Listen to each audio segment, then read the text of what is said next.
Hello friends, स्वागत है आपका फिजिकल फैक्ट्स और रावली में। आज का हमारा विषय है हिंदुओं में कुंभ उत्सव का क्या महत्व है, जिसे कुंभ मेला भी कहा जाता है।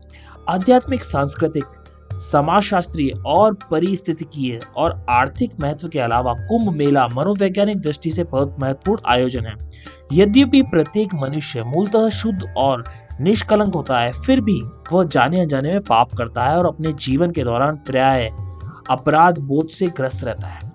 इससे उसके व्यक्तित्व, रिश्तों और जीवन शैली और मानसिक दृष्टिकोण में गंभीर विचलन पैदा होता है। पाप करने की भावना को मिटाना बहुत मुश्किल है। कोई भी परामर्श, तर्क या चिकित्सा मन के उन क्षेत्रों तक नहीं पहुंच सकती जहां पाप और अपराध बोध छिपा हुआ है। पाप कोई कार्य नहीं है, यह एक गहरी धारणा या विश्वास है।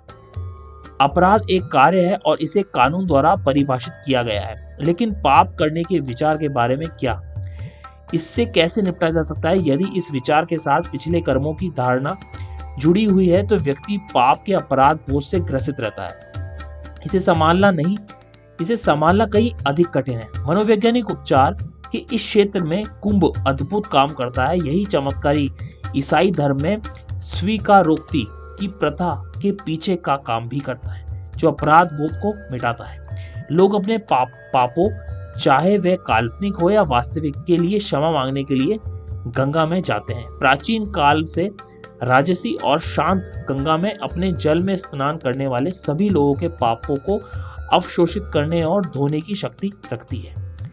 इनमें पिछले जन्मों के लिए किए गए पाप भी शामिल हैं, जिनके बारे में हमें पता भी नहीं होता, लेकिन जो संस्कारों के रूप में हमारी चेतना की गहरी परतों के बीज रूप में समाहित है। गंगा की पवित्रता इन सभी को अवशोषित कर लेती है और यही कारण है कि कुंभ में डुबकी लगाने से मनुष्य अपने कर्मों का मंथन करने में सक्षम होता है, जिससे उसके विकास की गति तेज हो जाती है। आज दुनिया भर में पारिस्थितिकीविद पर्यावरण संरक्षण की आवश्यकता के बारे में जागरूकता पैदा करने की कोशिश कर रहे हैं।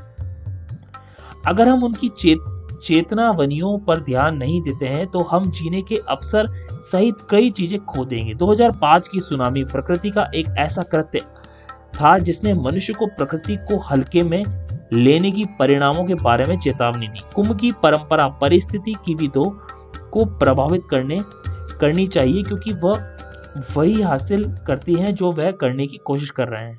मनुष्य नियमों से ही नहीं सीखता, उसके अंदर उसके खिलाफ विद्रोह करने की स्वाभाविक प्रवृत्ति होती है। वह केवल डर के कारण उनका पालन करता है। डर किसी व्यक्ति को नहीं बदलता, यह केवल उसकी निम्न प्रवृत्ति को तब तक रोक सकता है जब तक वह नहीं कर सकता जो वह करना चाहता है। हमारे ऋषियों और मुनियों ने मनुष्य को अंतर्निहित प्रकृति को समझा। वह मूल पारिस्थितिकीविद थे। उन्होंने मनुष्य की प्रकृति को पवित्र करके और मानव जाति के विकास की इसकी भूमिका को उजागर करके प्रकृति की पूजा करने के लिए एक कारण दिया। पीढ़ी दर पीढ़ी हस्तांतरित यह विश्वास भारत की मानसिकता और अंतर्निहित आस्था का एक हिस्सा बन गया। ऐसा कहा जाता है कि कुंभ की अवधि के दौरान सभी दिव्य प्राणियों के अलावा सभी सूक्ष्म ऋषि और मुनि हमें आशीर्वाद देने के लिए एकत्र होते हैं। ग्रहों की युति के साथ उनकी उपस्थिति वातावरण को उत्तेजित करती है, जिससे हमें हमारे पापों से मुक्ति दिलाने के लिए ऊर्जा क्षेत्र का निर्माण होता है। कुंभ अपनी तरह का सबसे बड़ा मेला है, जिसने इसके लिए Guinness book of world records में भी जगह मिली। यह मेला केवल हिंदुओं के लिए नहीं, यहाँ हर किसी के लिए जो सुख, समृद्धि, अच्छे स्वास्थ्य, ज्ञान की इच्छा रखता है। इसके प्रकार यह सभी मानव जाति के लिए धर्मनिरपेक्ष आयोजन है। योग में भी हमें कुंभ का संदर्भ मिलता है। प्राणायाम के अभ्यास से कुंभक अवस्था नामक एक शब्द है। यह वह अवस्था है जब सांस ना तो अंदर खींची जाती, ना ही बाहर खींची जाती, बल्कि अंदर ही रोक दी जाती। यह प्राणायाम की मुख्य भाग है, जिसे मध्यम में प्राण शक्ति और जीवन शक्ति के रूपांतरित किया जाता है और साथ ही साथ चैनल भी किया जाता है और मन की विनाशकारी प्रवृत्ति को नष्ट भी किया जाता है। इस प्रकार यह मानसिक मंथन का एक मन का मंथन है। प्राचीन सभ्यताओं को कौवों सहित प्रकृति के सभी रूपों में नमन किया। कई संस्कृतियों ने इस जागरूकता को खो दिया। वैदिक साहित्य नदियों, पेड़ों, हवा और मां प्रकृति के सभी जीवनदायी गुणों के लिए सभी सुंदर प्रार्थनाओं से भरपूर है। इसलिए है क्योंकि वेदों का मानना है कि प्रकृति निष्क्रिय नहीं है, ये चलती है, सुनती है, महसूस करती है और बोलती है, क्योंकि इसके पास बताने के लिए बहुत सी बातें हैं, लेकिन सबसे महत्वपूर्ण बात यह है कि यह ऊर्जा क्षेत्र बनाती है जिसका लाभ हमें पूजा, प्रेम, देखभाल के माध्यम से उठाया जा सकता है। प्रकृति का संवेदनशील है कि इसकी स्वीकृति सभी वैदिक और तांत्रिक शास्त्रों का एक अनिवार्य हिस्सा है। वैदिक परंपरा का मानना है कि ज्ञान पर मनुष्य का कोई मालिकाना हक नहीं है, बल्कि वह केवल उसका संरक्षक है। वह संरक्षक है, स्वामी नहीं।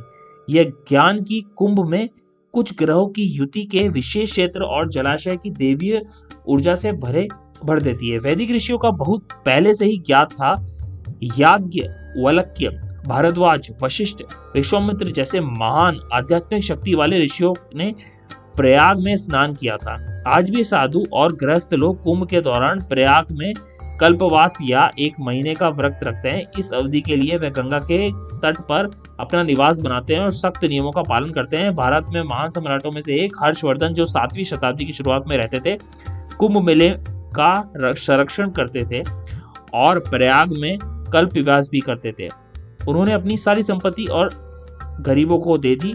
प्रयाग में रहने के दौरान उन्होंने नंगे फर्श पर भिखारी की तरह सोए और खाली हाथ अपने राज्य लौटे। हिंदू प्रतिभा का दृढ़ विश्वास था कि कुंभ में स्नान कोई साधारण घटना नहीं है, क्योंकि वह मनुष्य के जीवन की सर्वोच्च उपलब्धि की और बढ़ने की एक अन्य बाधाओं को दूर करता है। लेकिन इच्छित परिणाम प्राप्त करने के लिए एक सही और बेदाग दृष्टिकोण अपनाना होगा। दुख की बात यह है कि ऐसा दृष्टिकोण हमारे वर्तमान जीवन में अव्यावहारिक है और जहां समय की जेट से भी तेज उड़ा जा सकता है। ऐसी और जानकारी जुड़े रहिए मेरे चैनल से। धन्यवाद।